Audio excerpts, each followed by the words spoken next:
You're watching Bermuda Tonight. It's Friday, October the 19th. I'm Diane Brewer, and thank you for joining us tonight. Ascendant Group, the parent company of Belco, warns of power outages as unionized workers voted to withdraw labor following a breakdown in talks between members of the electricity supply trade union. The company has obtained a Supreme Court order forcing employees to return to work with immediate effect in accordance with the Labor Relations Act of 1975, forbidding irregular strike action.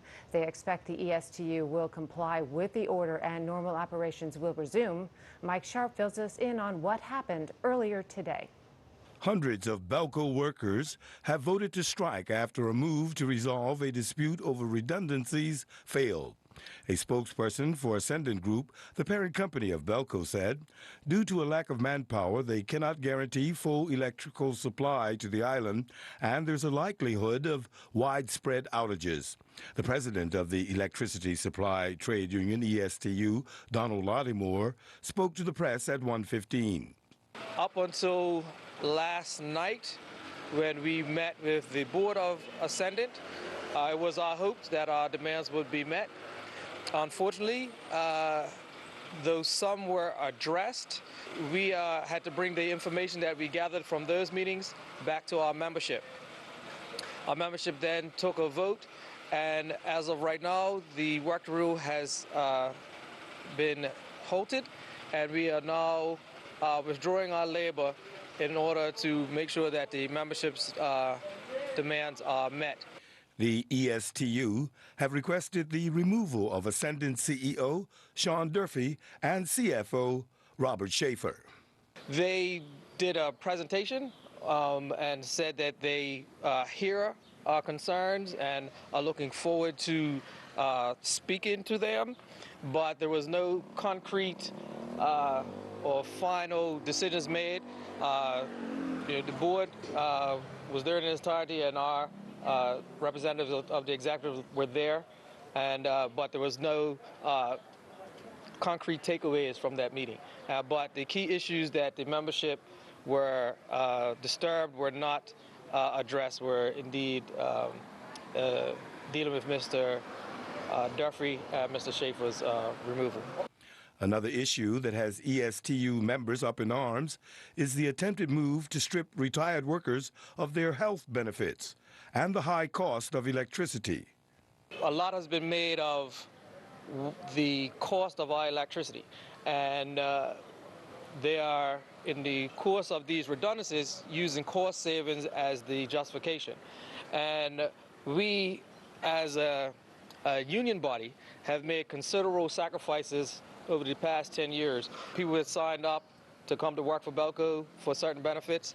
We sacrifice health care in retirement and now have to contribute to our own health care.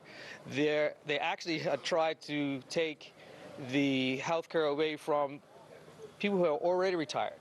And so there were senior citizens who were having to fight a legal battle with the company that had made these promises.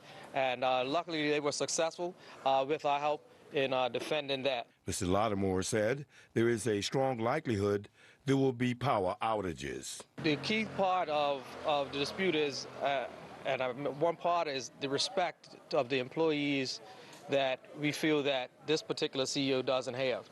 And as we are the backbone, whether it's the trucks that ride around or keeping the engines on, we are integral. And so there is the potential for things to be affected as the longer we're at an impasse. And I'm Mike Sharp with Bermuda Broadcasting News.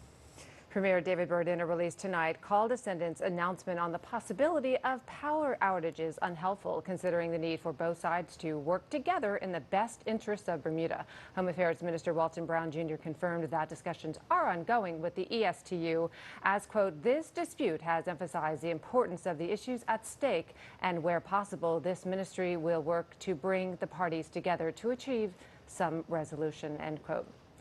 In other news, fewer buses on the roads, less routes, and less operating frequency could become the new reality for the island if approval to a new island-wide bus schedule is given.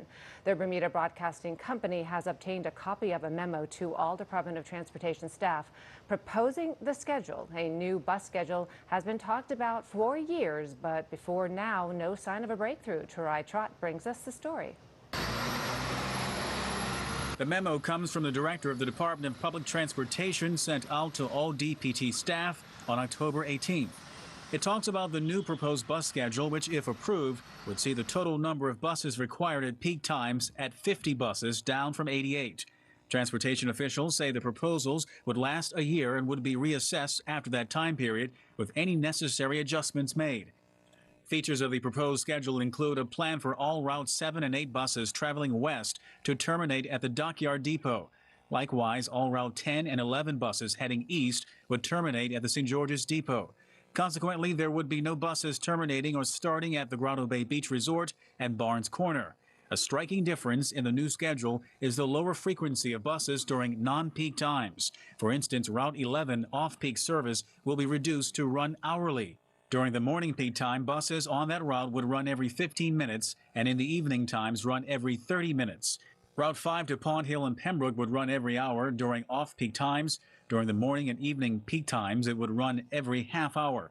Route 1 off-peak service has been reduced to once every hour instead of every 30 minutes. Officials say the reduction is necessary because it is not a heavily subscribed route in comparison to others.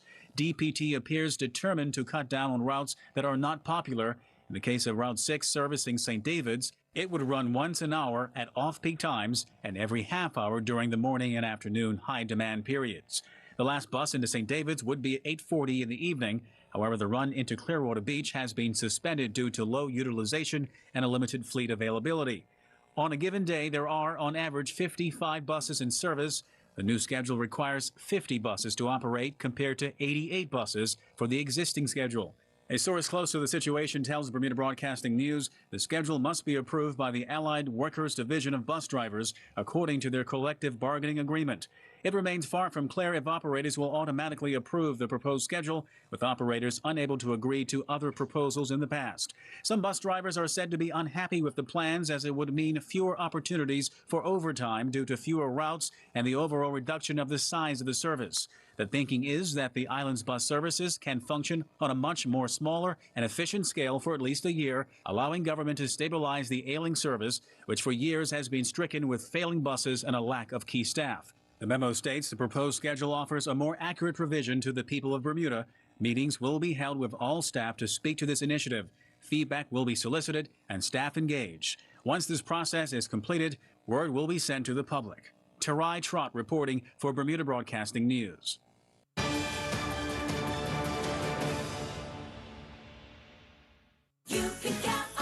Organic Gala, Fuji, Granny Smith apples, and Bartlett pears, only 99 cents each. Certified Angus beef, top round steak, regular, thin, London, just $7.99 per pound. Select varieties of Arm & Hammer 2X laundry detergent, only $9.99 for a 75-ounce bottle. Select varieties of Ocean Spray cranberry juice, $5.65 for a 64-ounce bottle. Hot price on Friendly's ice cream, only $4.65 for a 48-ounce tub. Visit our website at www.marketplace.pm for more weekly specials.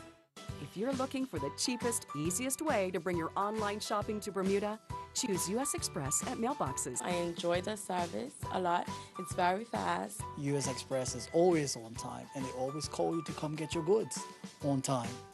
The cashback, when you get enough deliveries, is really nice. It's an added bonus. When you shop online, always use your mailbox's U.S. Express address in New Jersey to save money. From the very beginning, it was always our singular focus to do whatever it takes, use every possible resource to fight cancer, and never lose sight of the patients we're fighting for.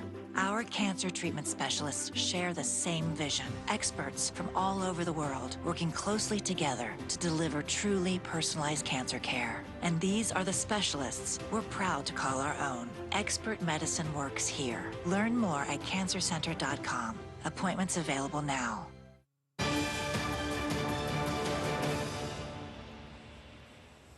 Welcome back. Well, foster families are facing greater financial challenges as a growing number of kids are in need of housing and care. That's according to the president of the Foster Parent Association, Lindsay Simmons, who has fostered children over the years and is encouraging donations ahead of the holiday season. Over 100 children are living with foster families. She also highlights the difference a foster family can make in a child's life. The number of foster children have increased, but we have less and less foster parents. So trying to juggle the children and finding them a stable home, or even putting siblings together, becomes hard, and especially because Sunshine League clears. So the need is great. Foster care budget got slashed. So to try to get money for them to get some needs is kind of hard sometimes, dental and stuff like that. And you know, the Foster Parent Association is there to make sure that the needs are met. And we're not a big charity. Everybody that's on the board is volunteers. But I think that a lot of people don't know about the association as much as it should be. So, you know, if you're looking for a charity to donate to, the money is greatly needed for these children. They have a lot of needs that we try to help meet. You know, one child we bought a wheelchair for, and it's expensive, $9,000. So, you know, we just one young lady just graduated from Berkeley, and we paid for her first year at university in England, $17,000. So for her to make a difference in these children's lives. And of course, there are plenty of ways to give back besides becoming a foster parent. As a birthday wish, Akil Darrell is encouraging his 5,000+ followers on social media to donate to the charity. I've been thinking around for like all year, who should I give?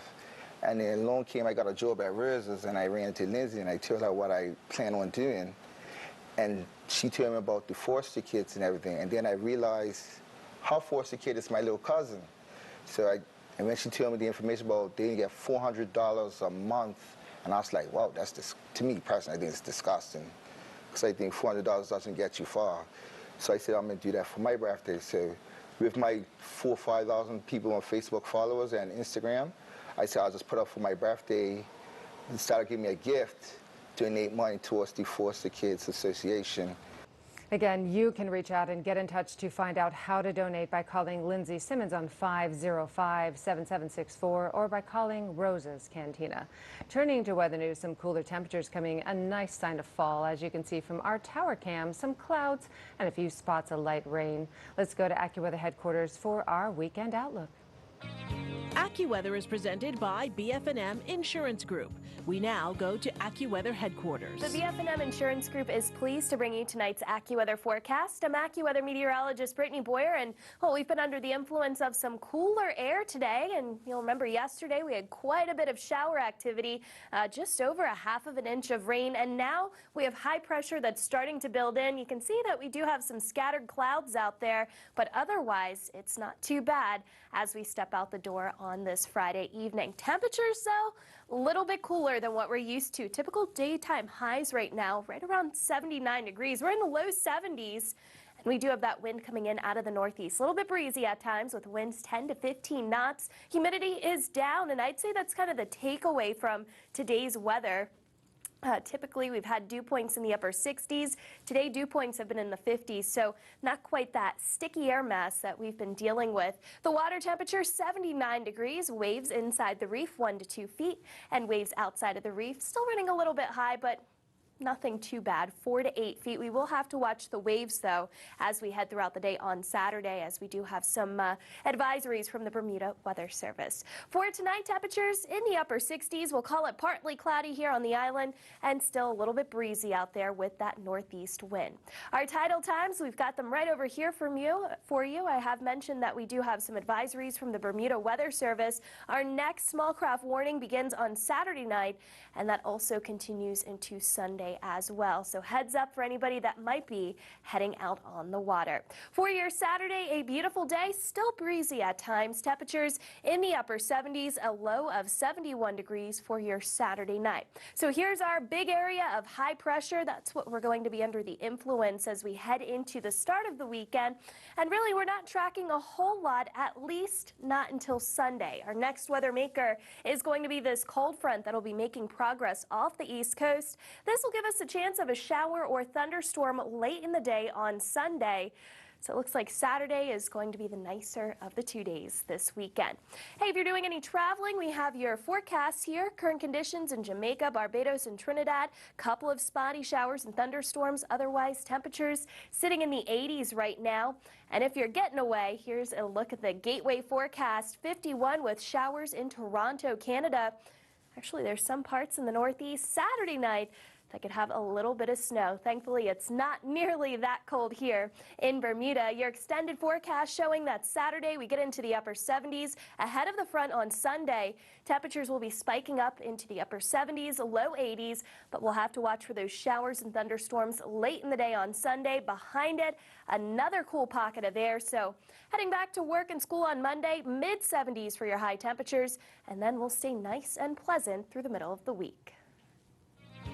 AccuWeather was presented by BF&M Insurance Group.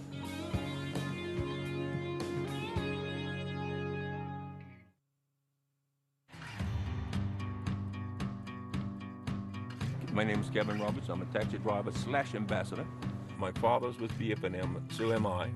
Half of my family always seemed to be with Bermuda Fine Marine. I tried a different provider at one time, but I wasn't too happy with the competition. Because then it took too long to settle claims. They questioned every claim, and I never really had that problem with BF&M. I'm quite happy with it.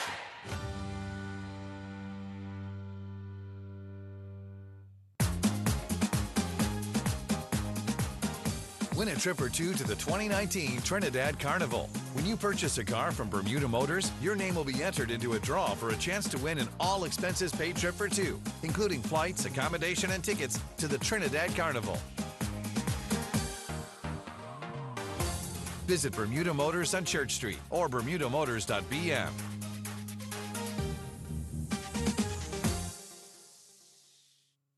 Bassett, custom designs by you at Furniture Walk. So, how do you like it? Choose your arm style, then select your pieces.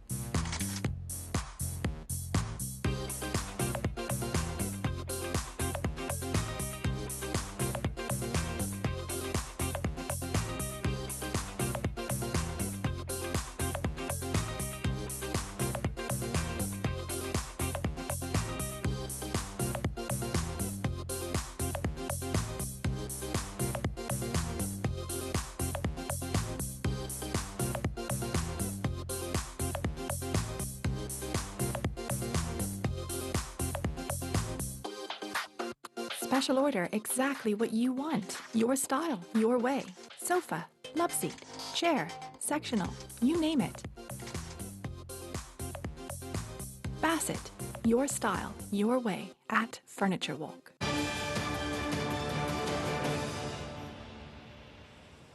Once a year, it's rather fashionable to dress up in a bikini, don a feather backpack, and shake it like no one's watching, all while walking down the street with 10,000 of your closest friends. Carnival is about freedom and freedom of expression. But in this week's Bright Ideas segment, Tony Waterman gets a reality check on the challenges being an entrepreneur.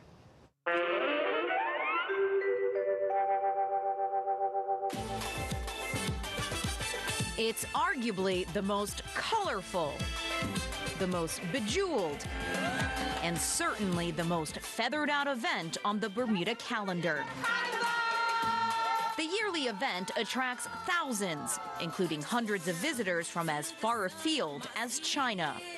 In 2017, nearly 700 tourists came for the event. When the music stops, Jason Sudio's work is just beginning. As the president of Bermuda Heroes Weekend, which organizes Carnival, he's already planning next year's event. Next year in 2019, that's our 5-year anniversary. So you would have 3 bands, and they would be staggered probably about 15 minutes apart. Carnival, the music, the outfits, the history of emancipation. It's all part of Jason's soul. He's been to more than 20 carnivals all over the world. Seeing how tradition fused with local culture, he wanted to bring the concept home. That question came up a lot. Hi, I'm from Bermuda. Oh, when's your carnival? And I would say, well, we don't really have one. We have Cup Match. It's a fun time of year, but we don't have a carnival. The event has been popular since its 2015 inception, but Jason says there's been a lot of challenges. For one, Bermuda laws didn't accommodate late-night events, and a Juve starts at 3 a.m. That's been fixed, but there's the ever-present problem of funding. When people see Carnival in Bermuda and they see 10, 15,000 people out and enjoying the carnival and enjoying the space, it can easily look like there's a lot of money there. But when you look at the facts, you can come out and watch Carnival, participate in Carnival in the day, and really not spend a dime. So yeah, funding is definitely a continual issue that we struggle with. Have you been able to make money from it at all? No, BHW hasn't made any money as yet. Jason says he sees avenues for growth, like tapping into the cruise ship market. In the meantime, the government has stepped in to help, announcing a $125,000 sponsorship to make the venture more sustainable. The Bermuda Tourism Authority has also contributed $100,000. I mean, you're not willing to, like, stop the music quite yet, though. No. No, we definitely want to continue on. Yeah, definitely keep going. That's the plan for now. As many entrepreneurs know, challenges often bring opportunity. Until then, the beat and the party go on.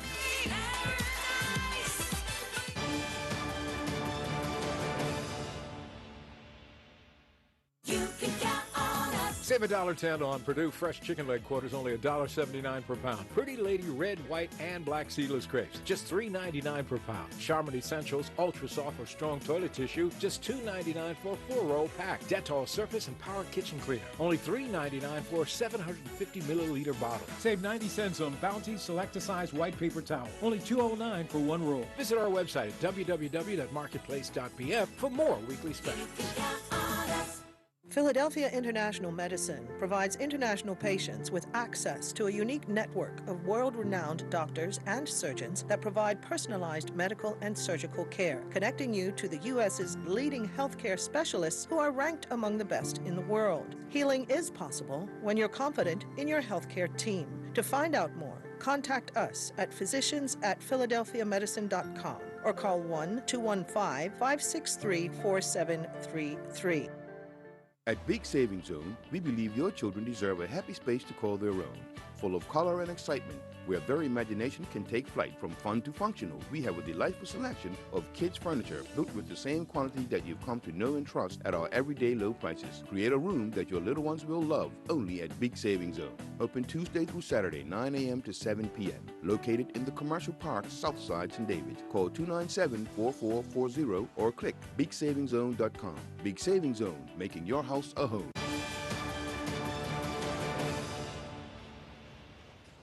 Now, Earl Basin has the latest in tonight's sports report. We can confirm that over the past week, 2 resignations from the Bermuda Cricket Board have been received. Neon Steed, the vice president, and the CEO of the Bermuda Cricket Board, Neil Spate, have both resigned their positions. Was semi-final and ladies doubles final day at the W.E.R. Joe Tennis Stadium as the Bermuda ITF Junior Open Tennis Tournament draws closer to an end. In the boys singles semi-final, number 1 seed Spencer Brockman of the USA was defeated by Christopher Hack from Canada in straight sets 6-4, 6-3. Hack will face the number 2 seed Jeffrey Fredkin from the USA in the final after Fredkin defeated Matthew Dow from Great Britain in straight sets 6-2, 6-3. In the ladies singles semi-finals, number 1 seed Nicole Kiefer from the USA advanced to the final following her 3-set victory over Petra Mizak from Canada 3-6, 6-2, 6-1, while unseeded Rebecca Lynn from the United States advanced to the final in only her 2nd junior tennis tournament following her straight set 6-4, 6-1 win over number 3 seed Shirley Lang from Canada. Trey Mallory and his doubles partner Dahl advanced to the doubles final with a 7-6, 6-4 win over Sebastian Collard from Canada and his partner William Caston from USA. The pair will face off against the number 1 seeds Brockman and Fredkin in the final after they defeated Christopher Hack from Canada and Elise Short from USA in their semifinal 6-3, 6-3. Kiefer and Shirley Lang from Canada were crowned the ladies doubles champions after they defeated Kyra Foster from the USA and Mizak in a 3-set battle 3-6, 6-2, 10-7. The 2018 Caribbean Equestrian Association's Dressage Challenge came to a successful conclusion for Bermuda, with the children's team capturing first place and the Bermuda adult team finishing second to other competition in the Caribbean. Members of the successful children's team were Kayla Barjett, riding Causing Chaos, with a score of 72.04%. Jess Hoyser, riding Just Pete, scored 62.95%, and Kelsey Amos, riding Riritaro, had a score of 67.09%. The adult team members were Abby Barjett, riding Up, Up and Away. They had a score of 70%. Dawn Fox, riding Lancelot, scored 67.17%, and Angela Holleran Smith, riding Phenomenal AV, had a score of 66.054%.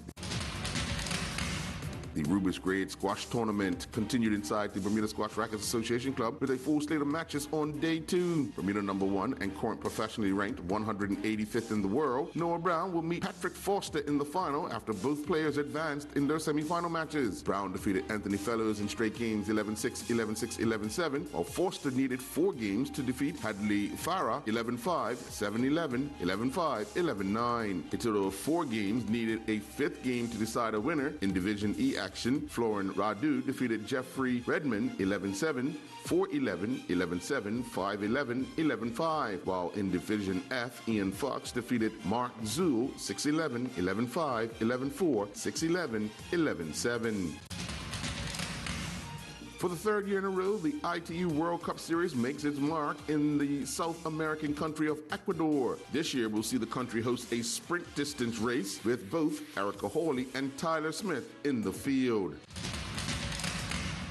Mitchell Garapi and his South Carolina men's swimming and diving teammates fell to NC State at the Carolina Natorium. NC State men's team, which finished 4th at last year's NCAA championships, finished ahead of South Carolina 198.50 to 99.50. Garapi swam the second leg for the South Carolina men's 200-yard medley relay team that finished 4th in a time of 1:32.90. Garapi touched the wall with the 4th fastest time of 56.64 during the men's 100-yard breaststroke. Garapi would then finish 7th, competing in the men's 100-yard butterfly, clocking a time of 51.17.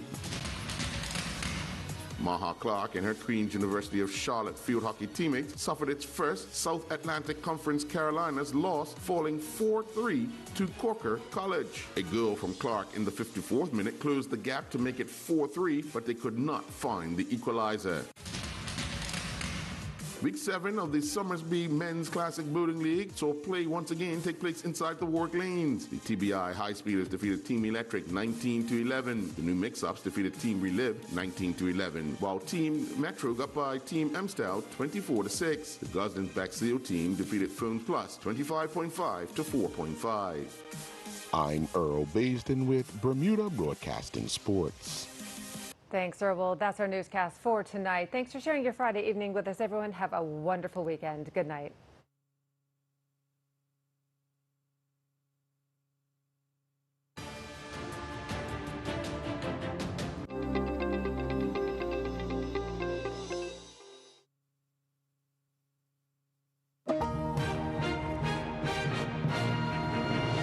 On the CBS Evening News this Friday, a caravan of Central Americans breaks down a border fence into Mexico. President Trump vows they will not get in. Eye on America, Hurricane Michael's forgotten victims. And Steve Hartman dives into a heated political